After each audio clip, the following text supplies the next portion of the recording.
Today we're here at Baldwins in our newly refurbished premises that we believe is actually one of the nicest in the UK. I'm joined by Dominic, and I would like to mention his new radical haircut. If anyone who knew him before, it's quite a change. It's the shortest it's ever been. Yeah. Anyway, leading on from that, today we want to talk about a beautiful Charles II two-guinea piece, one of my favourites. It's been encapsulated by NGC as Mince Date 63. And that's one of the best grades you can hope for in a two-guinea piece like this, isn't it? Definitely.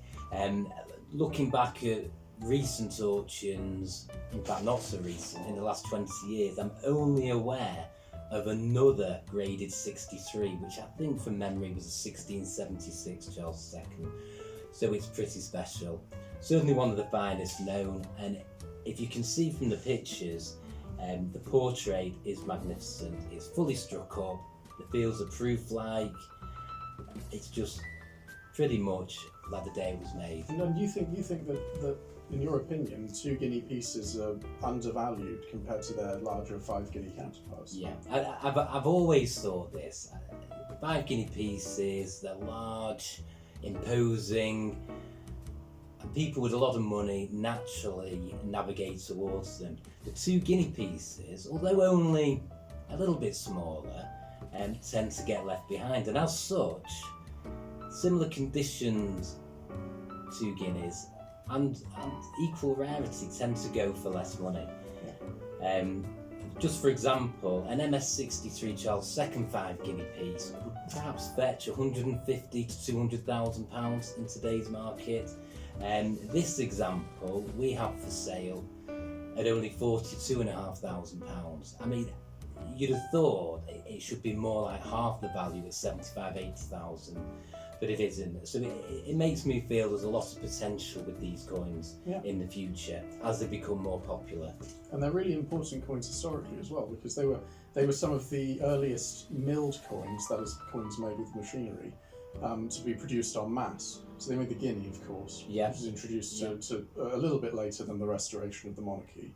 But it also came with 2 guinea pieces, 5 guinea pieces, half guineas. Yeah, and they were all introduced in Charles II's reign, using Blondau's technology. They were the first milled coins in Charles II, the first milled gold coins. That's in his reign, and of course the portraits were designed by the Roitiers brothers. They would have been done by Thomas Simon, who had petitioned the king a little bit earlier to produce coins to his design, but Thomas Simon had made the coins for Cromwell during the Commonwealth period. So as a sort of political decision, even though Thomas Simon's designs were probably slightly more accomplished, Charles denied his petition and decided to go with the Roitiers instead. They were real royalists. They were royalists, and they also made pretty good portraits too. They did.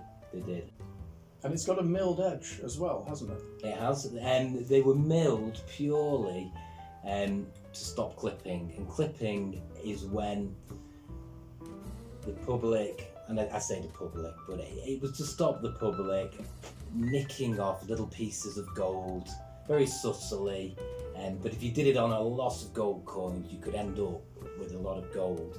And I believe it was treason to clip a coin. Yeah, you could be hanged for it. Or worse, you could have certain parts of your body chopped off. Yeah, absolutely. And you see it a lot in the Civil War period, with silver as well. They'd snip the edges off, sometimes right down to the portrait. And they found a hoard in Gloucestershire a few years ago, which was just purely made up of they call it the toenail clipping hoard, because that's what it looks like. It's the edges of the coins, all in where they curl up. Yeah, and they just snip them all off with shears, and then put them and then hid them as a hoard, and it was found, and they were able to identify the coins from the edges that were left behind. So it's a really fascinating period. But that was something that was introduced with milled coins. It was this secret method of inscribing the edge, either with an inscription, which was usually the 5 guinea pieces have inscriptions on. They do, and these are too narrow, the 2 guineas. They are. And that's why. These have just got a reeded edge that's much more like modern coins. But the larger ones had an inscription that read Decus et Tutamen, which is an ornament and safeguard in Latin. And that was sort of referring to how the milling on the edge would protect the coin from things like clipping and sort of perversion of the coinage. And this is surely one of the nicest English milled gold coins in our collection. Yeah, no, I completely agree. It really is a top example. And I would just like to mention that it will be a highlight on our midsummer fixed price list. It's also available to view in the shop and on our website, and I'd like to invite any viewer watching to come in and have a look. You're all welcome. Thank you again. Thank you very much.